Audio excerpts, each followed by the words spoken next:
Welcome to Off and Pacing for Snooze Cannington and Coburn. It's amazing what a little snooze can do. Very good morning. Welcome along to Off and Pacing on this Monday morning. We head into 8 races today at Pinjarra, 9 races at Gloucester Park tomorrow. We've got Deni Roberts about to join us, of course, achieving a wonderful feat on Friday night, 800 wins after winning with Vegas Strip. We'll have a chat to her about that, and also she's got some really good drives going over the next 48 hours. So plenty of winners to be able to find you as we head towards the Pinjarra meeting today. 12:50 start time for the first today. We need some horses to follow and some chatter about Friday night's action, though. And to join us with that is Ollie Cownie. Very good morning to you, Ollie. Morning, Matt. Great achievement, Deni, on Friday. Those 800 winners, and fantastic way to bring it up on a Bond horse there that was able to zip across and lead, and was a really good drive there as well. So very well deserved, and I look forward to hearing from Deni later on.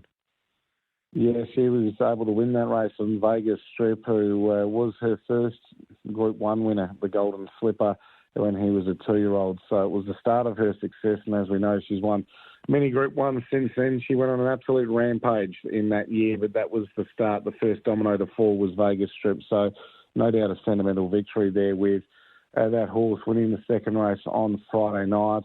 Some of the big races from Friday, we saw 2 features. Firstly, there was the 4-year-old and 5-year-old Mares Classic. Princess Katie returned.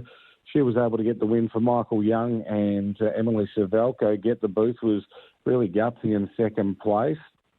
They had to fight it out in the stewards' room afterwards. Protest second v first. Margin was a nose. Candy Apple, she was gutsy in the third place. Ollie, what did you make of this race? You had to burn the candle at both ends in return here, Princess Katie. Yeah, it really was a fantastic race, wasn't it?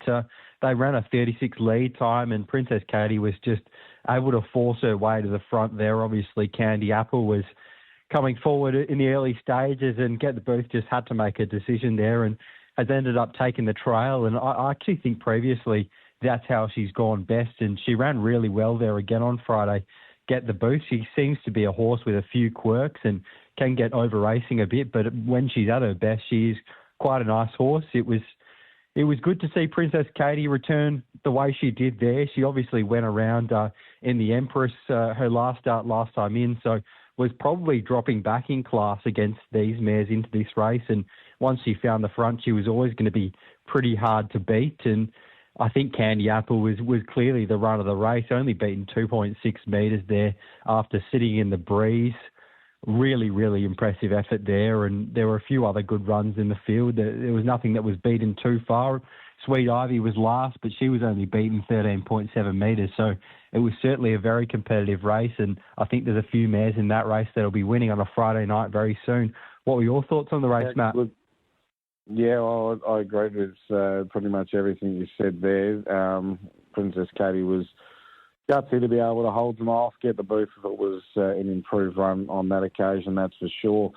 Let's have a chat about Magnificent Storm, how great it was to see him back into the winners list. And he's just he's really a beast when you see him close up, when he's scoring up and has the arched neck and the head on the chest. He just looks wonderful when he goes up to the gate. Aiden DeCampo pushed the button, took luck out of the equation with Magnificent Storm and beating Lusaka, who was never beating him once he wasn't able to hold up. So how good was it to see Magnificent Storm back 155-2, 27-9, 27-4. Third up into the preparation, Stormy's back into the winners list. Oh, it was fantastic, wasn't it? And he's been so good his first 2 runs in this campaign, obviously doing all the work in those races, and was just so game in defeat. And then he certainly deserved that victory there on Friday night. He showed that fantastic gate speed he's got and was able to zip across to the lead. And I think once he got to the lead, he definitely wasn't going to be beaten in that field. And you just saw him cruise around, and when Aiden flicked him up, 400 to go, he just really zipped away from them and showed he's still got that brilliant speed we know him to always have, but he's also got so much toughness, and we've seen that in the couple of runs prior. So it's just fantastic to see a horse of his calibre going around on a Friday at Gloucester Park. And, yeah, it was a pleasure to see him there. And Lusaka in second, certainly no knock on him. He's probably just stepping up into this class now. He's probably never raced a horse like Magnificent Storm, so really big step up, and he was good in there in second, and there were certainly a few other good runs in behind, and yeah, but Magnificent Storm, he certainly looks like a horse that's going to come back and be really hard to beat in these Cups races later in the year. And the Diamond Classic, Wishing Bell, she looked to have a mortgage on the race, and another race where Aiden de Campo, he took luck out of the equation, pinged off the arm, got to the top, and Wishing Bell was able to get the job done here. She's a funny horse. She sits 3 deep the trip, and she wins impressively and was so dominant in that win at Bunbury. She won by 4.5 metres on that occasion. She leads, and it's almost like a paid trial on Friday night, and she wins by 5 metres. She just does what she has to do. Aiden was stoking her up and trying to get her to go through the line, and she's running through the line, but it's almost like her return is that she knows what she's doing, and he just needs to sit back and enjoy the ride. She's quite a marvel, this filly. Yeah, she certainly is, and it's a little bit scary there, the gate speed she showed on Friday. She really flew off the gate. Obviously, nothing else ran the gate too hard, but to see her run the gate that well and find the front, it's a little bit scary for her rivals in these fillies races. She's going to be pretty hard to beat from any front row draw now. I think if she finds the front, yeah, it's just hard to see how they beat her. And on Friday night, I think once she did find that lead, yeah, it was just a race in one, and she was always going to be too good. I thought there was plenty of good runs back in the field, and it was a really competitive race outside of the winner. And Crunch and Sip and I'm Category 5 are really battling out for those placings in the later stages of the race, and that was a really interesting battle. But yeah, pretty quickly after the start, we knew Wishing Bell was probably going to be the winner of that race, and she was. And it shows just how good a juvenile trainer Aiden de Campo is. He's just having so much success in these juvenile races, and he's got another really good one there in Wishing Bell, and he's got another couple of good ones back in the field as well in Alters Last and Shabuzi. They both ran pretty well in the end as well. We need some horses to follow out of Friday night's racing. Who goes into the black book for you? My first one is out of race 3, and this is just a horse that absolutely loves the pegs, and she was able to find that position on Friday night in Lenora Jane. Off the peg, she seems to get a little bit lost at times, but on the peg, she's always savaging the line, and she did that again on Friday. She was 5 back to pegs, and she's ended up only being beaten 4.7 metres and really hit the line powerfully there late, and I think that's the key to success with her. So if she's able to find another race where she can find the pegs soon, I certainly think she can be running into the finish again. And it was a fairly strong race there with Princess Katie and Get the Booth and Candy Apple, so I certainly think the form out of that race is going to be pretty solid. My next horse to follow was out of the 4th race, won by Magnificent Storm. I thought the 3rd horse, Golden Load, was terrific. He was really making a big step up in grade here to race the free-for-all horses essentially, and he battled away really gamely. He did a bit of work in the middle stage of the race to get around to the breeze, and was still battling away for 3rd, and he held off Otis, who went around in the Nullarbor last time in the Fremantle Cup. So I think that was a really good effort by Golden Load, and he's certainly showing that he might be a big player in that Golden Nugget later in the year. So that'll be really interesting there to follow. And my next one's out of that feature race, the 2-year-old fillies Diamond Classic, and it's I'm Category 5. I thought she was terrific there on Friday night. She faced the breeze, and it's probably something that's really tough for the 2-year-old to do, especially sitting outside of a horse that is of the quality of Wishing Bell.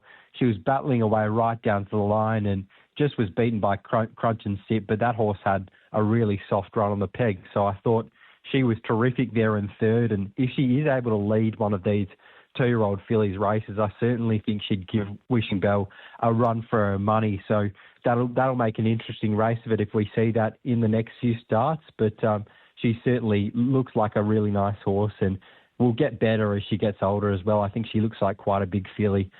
So my 3 horses to follow were race 3 on Friday, Lenora Jane, race 4, Golden Load, and race 5, I'm Category 5. What were your horses to follow, Matt? Yeah, look, on with Bluto firstly. He was pretty good on Friday. He ran up behind a brick wall late, but he was well driven. And I think most important to know is he's been ODM for a while, and he was actually allowed to be back in the draw on Friday night, and he was still out in barrier 9. So I think there could be a race for him soon. He's going to be able to start in a little bit closer, and I think that could be a big difference for him going forward. So got Bluto in. Lenora Jane, I agree with everything you said about her. She looks like a giant killer on the peg line when she's just ducking and weaving through horses, and I think if the gaps come in one of these races, she's going to win. She's a little bit of a one-trick pony, though, so that's a slight concern, but I'm expecting Lenora Jane to be able to pick one up soon. And I thought Average Cargo's first up effort was outstanding to come from back in the field in a race where they've gone 27-8 home and 28 in a piece. Behind Copperhead Lady, Average Cargo's come from nearly second last at the 4-500, and I just loved the run. I thought she had to take on some of the better fillies, which was going to be a bit of a concern, but Average Cargo was able to return and go so well the way that she closed off late. I think she's definitely one to follow. She's come back really well this preparation. So Bluto, Lenora Jane and Average Cargo are the three for me. Lenora Jane gets double down with you with Golden Loaded on Category 5. Pinjarra today, 8 races, 12:50 start time for the first. Where do we find your best bets on the program? I won't make us wait too long. I've got one in the first, and it's Peachy. I think although this horse's numerical form is pretty terrible, I think this race looks a lot more suitable from the mobile. I think this horse has a pretty good association with Donald Harper, who jumps back on here. One of the last times he drove her, he was able to win and won pretty impressively there at Bunbury. So I think off the back row, shouldn't do too much work in the early stages. She is a horse that can do a few things wrong, so that's a little bit of a query at the start. But if she gets away safely, I think she looks a really good 1x4, 1x5 type bet. Quigley certainly looks hardest to beat in this race, and if he does do everything right, he'll be winning, but he can do a few things wrong, and you've tipped him, Matt, today, so that doesn't seem to be the formula for success, does it? No, it's a big concern. When I did the form, I was thinking, oh no, my God, I've got to tip this horse because I think he'll win. It's been a bit of a laugh along the way that he wins when I don't tip him. So, look, if he does get beaten today, that's very concerning. But Peachy goes around at $26 and $3.30. So. She's not a bad price. How would you weight that bet, do you think? Sort of 1x3, 1x4? Oh, yeah, 1x4, 1x5, and there's no big concern if Quigley does win and breaks that streak you've got with him. So, I think she's a really good each-way hope there, and hopefully she can do everything right as well because she does do a few things wrong at times. But my next horse to have something on here at Pinjarra today is in race 7. I thought She's a Mare on the 24-hour backup could be really hard to beat in this race. She's a horse that has a really good finishing burst, and a couple of runs ago she was really good behind Maddie Lou, loomed up, looked the winner, but certainly no knock there. They ran home 27-9 and she was off the track, so it was a good effort there. And then last start yesterday, she ran really well again and was able to come over the top, and they ran home 28-6 and she was still able to kick away and win pretty impressively. So I think this race looks like it could generate pretty good early tempo, Simply the Best, Luke's Mistake, Lurzy, they'll all probably be going forward. Minor Catastrophe has very good gate speed, so if there's enough speed in this race, I think She's a Mare can be the one that's hopefully running over the top there in that race at Pinjarra today. And then the last one for us I've got was a horse that raced She's a Mare a couple of starts ago, and it's Maddie Lou. I thought she was really impressive there when first up from a spell. She led and was just too good for them, dashing home pretty nicely. And then last start, she just had absolutely no luck there. She went around $1.75, very well supported favourite, and she couldn't quite find the front and had to duck in behind Dat Lovely, and it was just a very good, well-rated front-running drive by Kyle Harper, who was able to lock in Maddie Lou. She just had nowhere to go, and she tried to come off the pegs and get into the clear, but the runs just never came, and she was really unlucky there. And I think if the gaps did appear, she would have won that race. So I'm happy to be with her again from another awkward draw. We could certainly be unlucky again today, but I think she's a pretty good price. And if she does get into the clear, I think she's going to be pretty hard to hold out late. So my three today were race 1, Peachy, won by 5. Race 7, She's a Mare, and race 8, Maddie Lou. What are yours today, Matt? Yeah, look, I'm races 2, 3 and 4, so hopefully we can pick up off Peachy and be able to carry it on. Race 2, I like Arian Rock. I just liked his gate speed from 2 starts ago, and I like the way that he's been racing consistently. I think there's a few ways he can win this race, but I thought there was a chance he could nearly ping across and lead. Jimmy Rocks, I respect him. I just think he's short enough in the market, but he's got good gate speed in his own right. So it's with Arian Rock in race number 2. Happy to be with him straight out. Race 3, happy to be with one Alabama straight out. Always had a bit of time for this horse. I think he's got the gate speed to be able to get across and lead. He's first up. That is a slight concern. But at 265, I think if he was anywhere near right, he'd probably be nearly dripping in red. So I was happy to be with Slammer Alabama in race 3. And race 4, I thought I'm Eugene was a place chance from the draw. Just thought the last couple of runs have been eye-catching from back in the field. Sections have been pretty solid and the horse has been hitting the line quite strongly. So from the draw over the mile, I think it's going to be close enough to them, and I'm Eugene could run into the placing. So race 2 straight out, race 3 straight out, and race 4 for the place I'm Eugene, and the 2 straight out are going to be Arian Rock and also Slammer Alabama. We'll continue on and move on to the meeting at Gloucester Park, and our guest is going to be Deni Roberts, who's coming up very, very soon. We've got 2 that I like. Watch Me Wave, I thought was a really strong chance each way. Thought was going to get a really good run throughout, so happy to be with Watch Me Wave on an each-way basis. And race 5, Lady Camel, I thought was a really strong chance as well to be able to, find the top, and then from there be able to get the job done. So hopefully Denny can get the job done for me there. Race 3, number 1, each way, Watch Me Wave, and race 5, number 3, Lady Camel. How did you see Gloucester Park? I really liked one in race 2 that is driven by the guest, Deni Roberts. Down the rabbit hole, I thought this horse was very impressive there, and on debut was able to do it all pretty easily and scored a big win. Likely to go around a pretty short price favourite there tomorrow night, but I do think it's one for multis and one to just have one out in that early quaddie. And then my other one on Tuesday night was in race 3, the West Australians Hayden King owned I Like What I See. This horse was really impressive first up, last start, found the front for Jocelyn Young and was able to control things. And although the time wasn't fast, really looked to do it pretty easily and zipped away to win by a big margin in the end. So got very good gate speed. I think could potentially find the front in this race. And if she does, she's going to take plenty of catching. So for me, race 2, down the rabbit hole, and race 3, I Like What I See. Thank you very much, Ollie. Hopefully a few winners there, and we'll chat again to you next week. But yeah, good luck and good punting today and tomorrow. Looking forward to it. Thanks, Matt. There we have Ollie Cownie joining us here on Often Pacing this Monday morning. We're going to take a quick break and be with Deni Roberts the other side. You are listening to Often Pacing for Lane Tomich's Snooze in Cannington and Coburn. It's amazing what a little snooze can do. Welcome back to Often Pacing. Deni Roberts about to join us. She achieved a great feat on Friday night, winning her 800th race, and that was aboard Vegas Strip. She joins us now. Deni, very good morning to you. Good morning, Matthew. How are you this morning?